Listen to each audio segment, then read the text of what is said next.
this tutorial shows the process of me creating my short transition animation. Here's the design for Ichy, my firebolt salamander, a magical fire elemental creature I made up, primarily based more on lizard, especially gecko anatomy. I took a photograph of the sketchbook page of studies and design ideas and opened it up in Procreate to work on the more finalized design elements for Ichy. Now, for this creature, I end up simplifying it a bit more in the animation, but here's a more detailed version. He has mobile, expressive crests, and is about as intelligent as a person, a humanoid, but he doesn't quite think the same way a humanoid does. He thinks a little more alien and creature-like. I used different ideas to create this creature, and he was originally a quickly created NPC companion creature for a current D&D 5e campaign I'm dungeon mastering. My PCs absolutely love him, and he's joined them on several adventures. Eventually they're going to be more powerful than him, but for now this tiny little lizard that climbs right up on their shoulders is actually quite a strong companion to convince to come with them on an adventure. I end up getting a copy of all the exact colors I'm going to finally use in the animation when I bring it into Clip Studio, and this time-lapse was created using the Procreate time-lapse features, which are automatic in the program. Very helpful. As you can see, I created the line art on a separate layer, which I then alpha locked to create a color version of the line art. I end up going with a darker outline in the final animation, and as I said, I actually simplify them a little bit more for that. I've been studying and learning to use the animation tools in Clip Studio Paint, as well as learning to animate in general.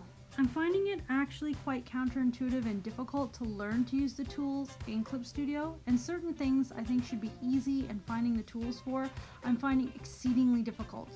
Some stuff I figured out how to do, but have forgotten multiple times how to do it because I find it extremely unintuitive. This is the background for the sky, for the painting's background for the animation.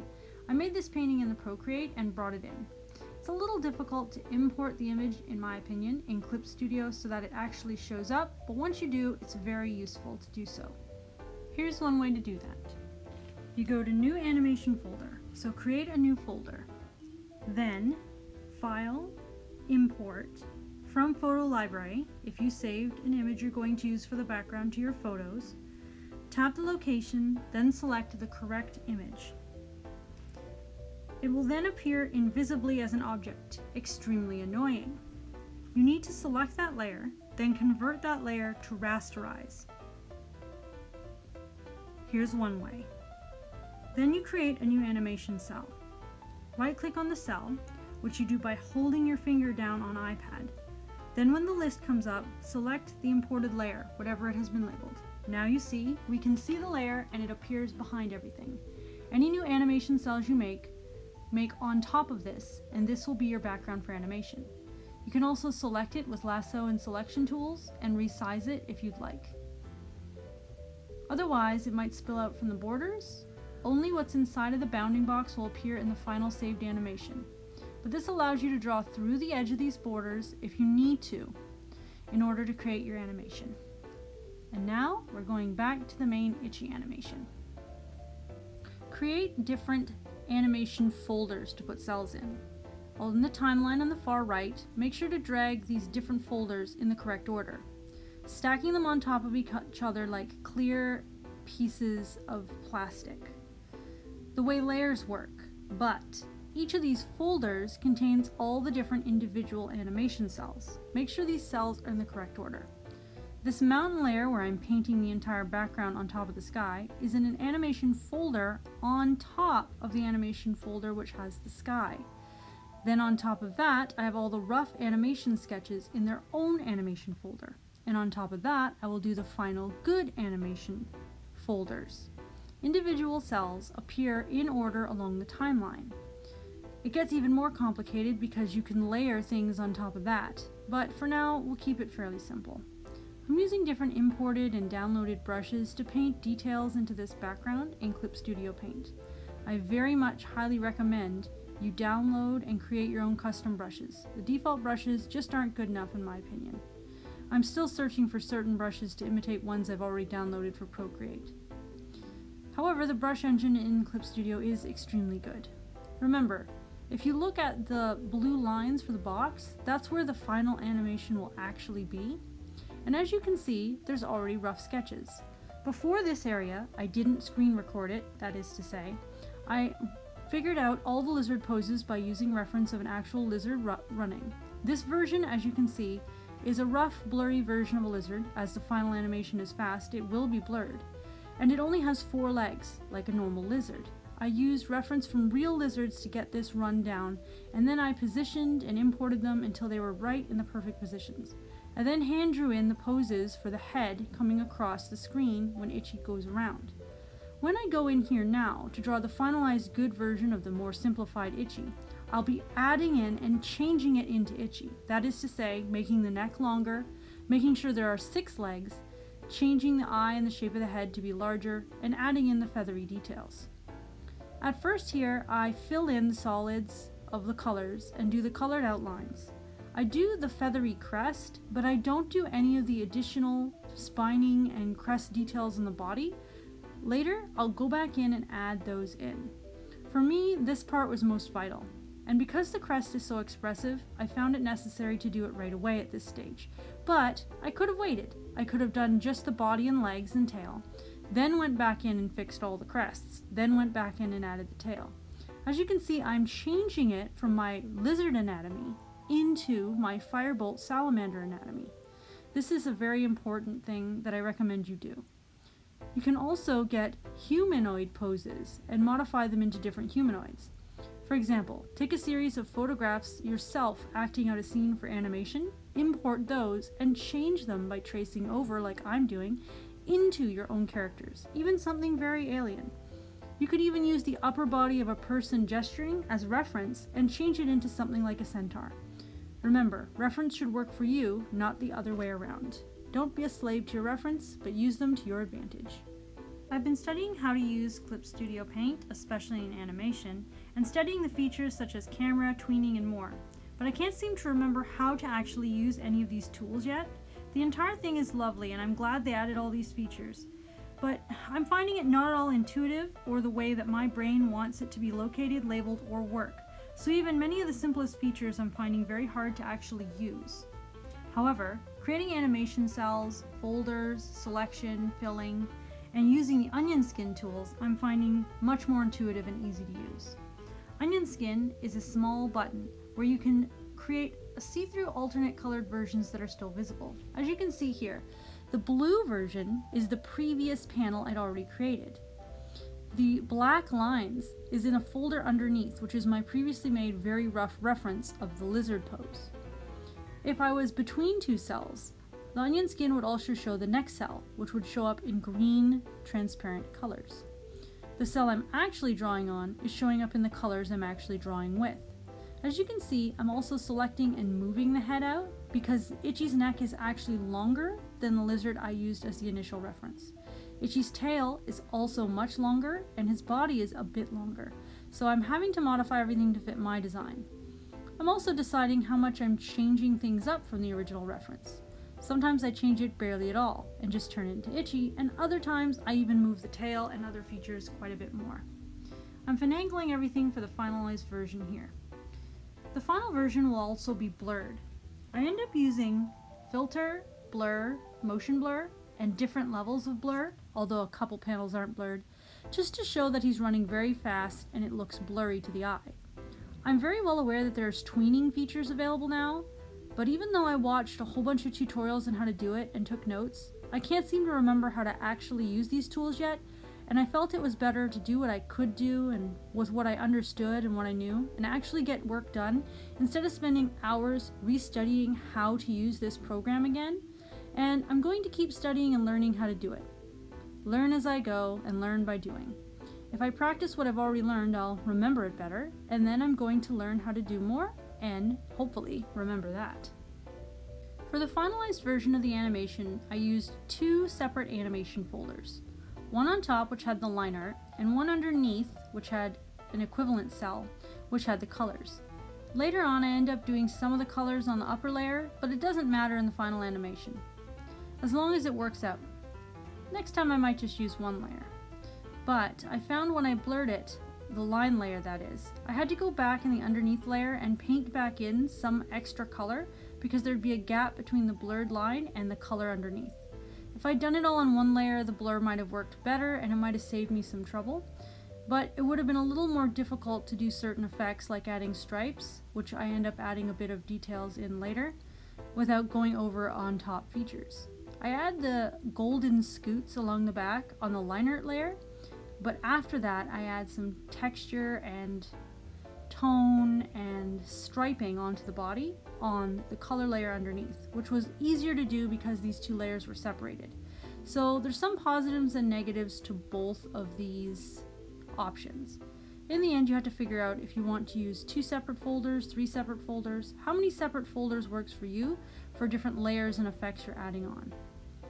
I think it's important to remember that you need to work with not only works best for you, or what works best for you, but also what you actually understand how to use. As we go along, we keep studying these tools, but it's important to remember that we work with what we know and what we have. And I think it's better sometimes to actually get going and start making things rather than waiting for us to know absolutely every feature and function in a program. As I said, I'm not completely understanding how to do everything in this yet, but if I waited till I understood it, I might never get anything done. Some of the most vital tools to animate at all in this program are the animation timeline. I have it below my work area so it's not too large or too small, so it's easy to use but doesn't get too much in the way of my area for drawing. I could have saved more space if I'd hidden all the layer palettes on the far right because I didn't actually need to see them, and I could have hit the double arrow to see them if I needed to, so it would have been better if I had hidden those, so next time I do a little animation I'll hide them.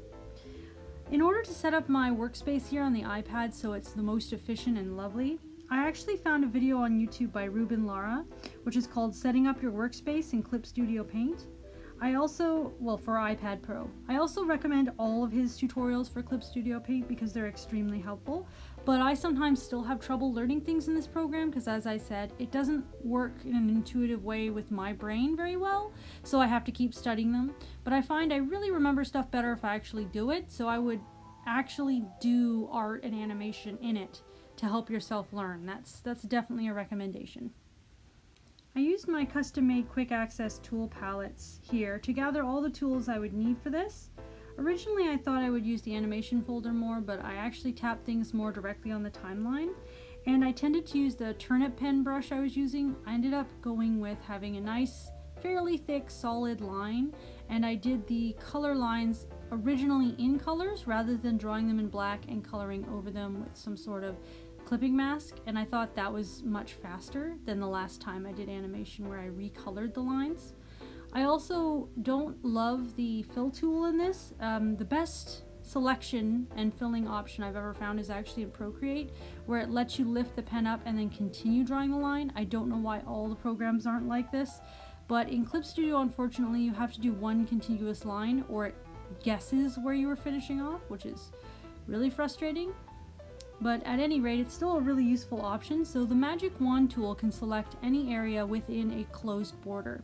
If you put two lines close to each other in Clip Studio, you can also set it so that it guesses where the gap would be filled. But if you close all the lines completely and set it up, you can select and fill in. It works pretty well, and it actually will fill in all the way right to the edge of the lines, unlike the default in Photoshop.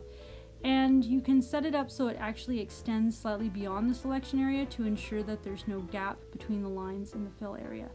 Here I also use the filter motion blur there to get it so that the lines look like they're moving.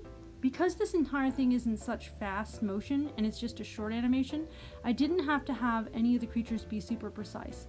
And I had a certain amount of squash and stretch. So when the neck is stretching out here, the face and everything seems a little stretched out. And when it slows down and stops, I actually have a little more stretched in.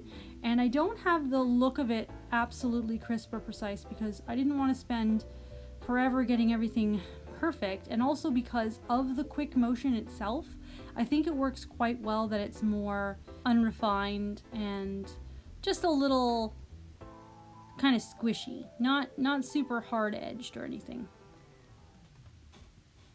The default brushes are quite good, but they're also very limiting, and getting different brushes and textures and tones is always recommended.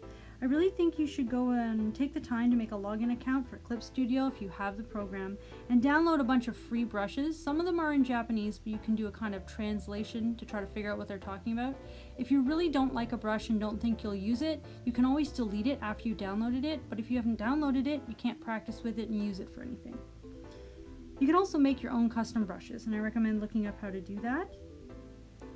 In order to practice, I do also highly recommend you making some illustrations which are of fantasy and abstracted landscapes, which is also really good practice for painting backgrounds and landscapes. And that way you can try different textures, tones, and brushes and see what they're useful for.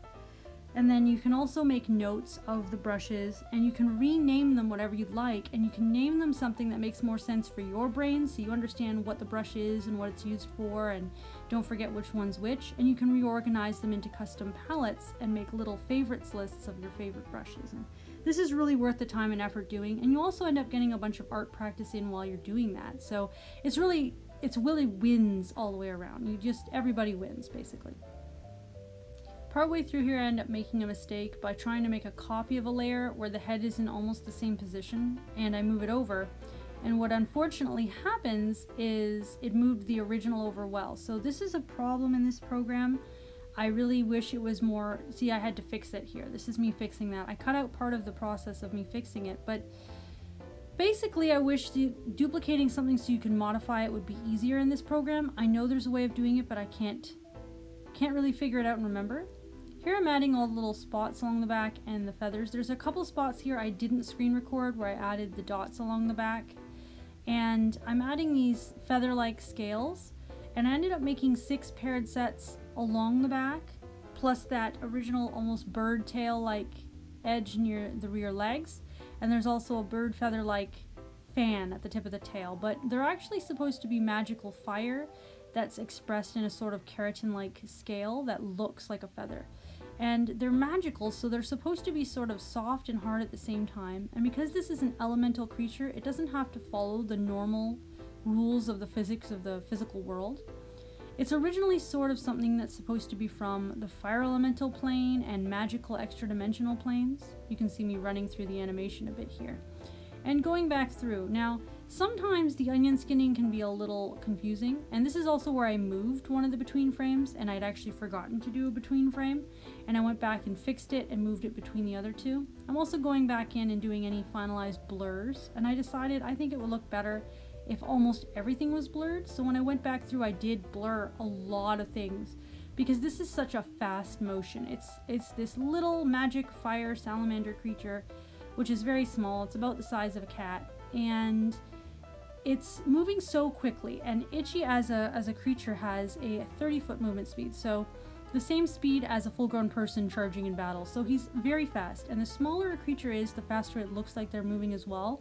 So expressing him running across this sort of volcanic plain it necessitated me making it look like he's moving fast. So besides doing a lot of research on what real lizards running really fast look like, I also did decide the blurring was the best option, because the whole thing looks blurred. So I drew the pictures so that they were a little indistinct intentionally, because it's all a blurred motion, and I also ended up using that motion blur, as I've said several times now, just because I think it ended up creating a more realistic looking thing to the human eye, even though it's less detailed in actuality.